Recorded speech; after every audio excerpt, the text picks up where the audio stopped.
বাপজান দেখার আমন্ত্রণ জানাইলাম। শিক্ষিত কিছু লোক এই সিনেমাটা দেখতে আইছে, এক ফুট হইলো পানি ফালাইছে চোখ দিয়া, আমাকে বলছে ভাই আমি সরল মানুষ, সরল ভাবে একটা সিনেমা তৈরি হয়েছে বাপজান, আমি গল্পের একজন হিরো ছিলাম। একটা সিনেমা বানায় দেখেন না আপনারা, প্রযোজক আইনা সিনেমা বানান, এরকম সিনেমা আমার মতো একটা সিনেমাই আপনারা বানান। নিজের ঢোল নিজে পিটাইতে নাই ভাই, আমি চোখের পানি রাখতে পারি নাই। সেই দর্শক আমাকে বলছে আমার বাপজান সিনেমা নিয়ে আমি যতটুকু আশা করছিলাম এর চেয়ে বেশি আমি পাইছি।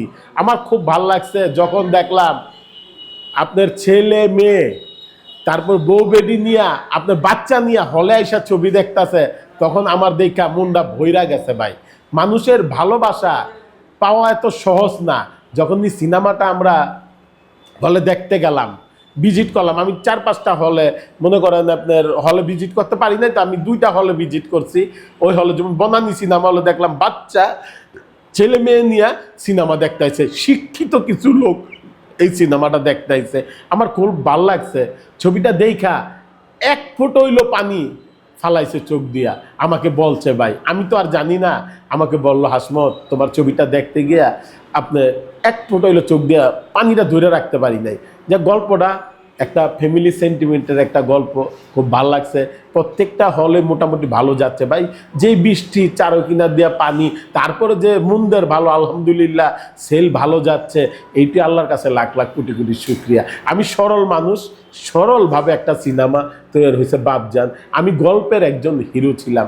দেখেন আমার এই যে গত সপ্তাহে যে সাক্ষাৎকারটা নিছে, কিছু কন্টেন্ট ক্রিয়েটাররা একটু মনে করেন ব্যঙ্গ কইরা একটু করছে, চিত্রায়ন করছে। দেখেন ভাই আপনাদের কাছে একটা কথা বলি, সিনেমাটা 30 বছর আমি কাটাই দিছি সিনেমা দিয়া, যতটুকুই করছি আল্লাহ সর্বশক্তিমান, সব প্রশংসার মালিক আল্লাহ, সে দিছে। আপনারা উছিলা মাত্র, আপনারা যেই কোনো জিনিসই করবেন, আপনারা হলে আইসা ছবিটা দেখার পরও যদি মন্তব্যটা করেন, একটা কন্টেন্ট বানান ভিউ বাণিজ্য করার জন্য, মানুষকে অসম্মান করে কথা কইয়া আপনারা ভিউ বাণিজ্য করেন না ভাই।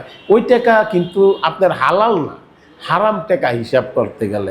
আপনি একটা মানুষের হেও কইরা, আপনি একটা মানুষের আপনার ইনসাল্ট কইরা কথা বললে আপনার লাভ নাই ভাই। আমি সরল হাসবো, সরলভাবে কথাটা বললাম। যাই হোক, আগামীতে আপনারা যখনই যেই কোনো ছবি নিয়ে আপনারা এইভাবে কন্টেন্ট আপনারা তৈরি করেন, কেন ভাই একটা সিনেমা বানাইতে অনেক কষ্ট ভাই। একটা সিনেমা বানায় দেখেন না আপনারা, প্রযোজক আইনা সিনেমা বানান, এরকম সিনেমা আমার মতো একটা সিনেমাই আপনারা বানান। বানানোর পরে আপনারা দেখেন, হলে গিয়া দেখেন, যদি মনে করেন মানুষ দর্শক নিতে পারেন, দর্শক নেওয়াটাও কিন্তু অনেকটা টাফ ব্যাপার। আল্লাহ যদি না চায় আপনি জীবনে দর্শক নিতে পারবেন না। গল্পটা ভালো থাকতে হবে। আমার সিনেমার গল্পটা খুব ভালো, সেই জন্য মনে করেন আমার দর্শক আছে, সিনেমাটা চলতেছে, ভালো চলতেছে আলহামদুলিল্লাহ। আমার ডিরেক্টর মুকুল নেত্রবাদী গল্পটা আমাকে শুনাইলো, শুনানোর পর আমি বললাম যে এই গল্পের হিরোটা আমি করব। গল্পের হিরো কিন্তু অ্যাজ এ হোয়াইট হিরো কিন্তু আমি না, সূর্যরাজ হিরো, হিরোইন এলাকা সাদিয়া মির্জা, আমি কিন্তু গল্পের হিরো।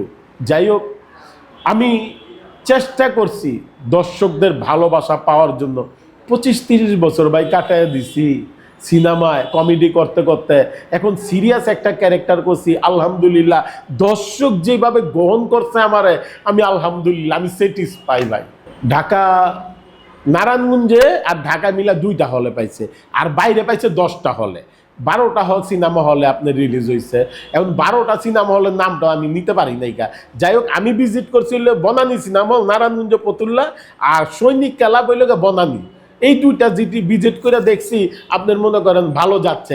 এখন গ্রামে তো আমি লোকও পাঠাই নাই, গ্রামে আমি যাইতেও পারবো না। আমি ওইখান থেকে যেই ফোন করে যেই রিপোর্টটা দিব সেইটা আমার মাথা পাইটা নিতে হইব। আর আরেকটা জিনিস আমি বলি, আমরা তো চেষ্টা করছি যে আমরা সিনেমাটা জায়গায় জায়গায় জায়গায় জায়গায় আমরা দিয়ে আমরা ঘুরবো, কিন্তু ঘুরতে পারি নাই কা, যেহেতু ঢাকা শহরে এত হল ছিল না। তবে আগামী সপ্তাহে আল্লাহ যদি বাঁচায় রাখে, শুক্রবারে আপনি গীত সিনেমা হলে লাগাইবো আমার বাপজান, তারপর ওইখানে ডেমরা কাশপুরে চাঁদমহল সিনেমা হলে লাগাইবো, আরও 3-4টা হল আসতেছে, হয়তো 5টা সিনেমা হলে আবার আগামী সপ্তাহে চলবো। অবশ্যই আমি দর্শক ভাই বোনদেরকে অনুরোধ করব, আমার যত ভক্তবৃন্দরা আছেন, গীত সিনেমা হলে আমি 3টার দিকে না হলে 6টার থেকে আমি সিনেমাটা দেখবো গীত সিনেমা হলে। অবশ্যই দর্শকদের মাঝে বসে আমার ভাই বন্ধুদের সাথে বসে আমি ছবিটা দেখব। আর চাঁদমহল সিনেমা হলে আমি 3টাতে 6টা আমি ছবিটা দেখব। অবশ্যই আপনারা যারা আমার বন্ধু বান্ধব আছেন, শুভাকাঙ্ক্ষীরা আছেন, অবশ্যই চাঁদমহলে 3টা বাজে চলে আসবেন, একসাথে বৈশা ছবিটা দেখব। একসাথে আমি ওই মন্তব্যটাও নিতে চাই। সবার মন্তব্য নিছি, সবাই ভালো বলছে।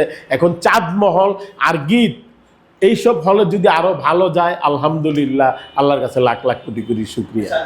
ছবিটা দেখা একটা কথাই বলছে, দেখেন হাসমত ভাই, আপনি যে কমিটি কইরা আপনি যে সিরিয়াস ক্যারেক্টার করতে পারতেন আমার জানা ছিল না, আমাদের জানা ছিল না।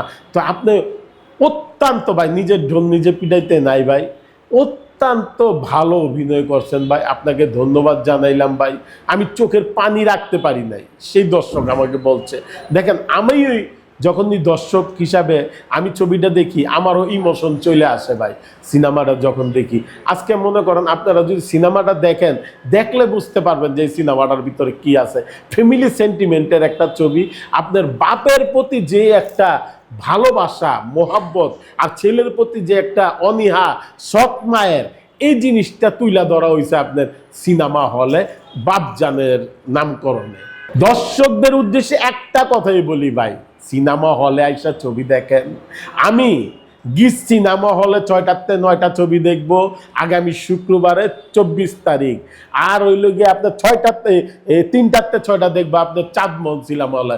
অবশ্যই চলে আসবেন, একসাথে বৈশা মজা কইরা চিপস আইসক্রিম সব কিছু খাইয়া টাইয়া আপনাদের লগে ছবিটা দেখবো ভাই। ছবিটা দর্শকের লগে বইয়া দেখার মজাই আলাদা। ভালো থাকবেন সবাই। চাঁদমহলে ছবি দেখার আমন্ত্রণ জানাইলাম, গীত সিনেমা হলে ছবি দেখার আমন্ত্রণ জানাইলাম। ভালো থাকবেন সবাই। বাপজানের শুভেচ্ছা, আসসালামু আলাইকুম। বাপজান দেখার আমন্ত্রণ জানাইলাম। ভালো থাকবেন সবাই।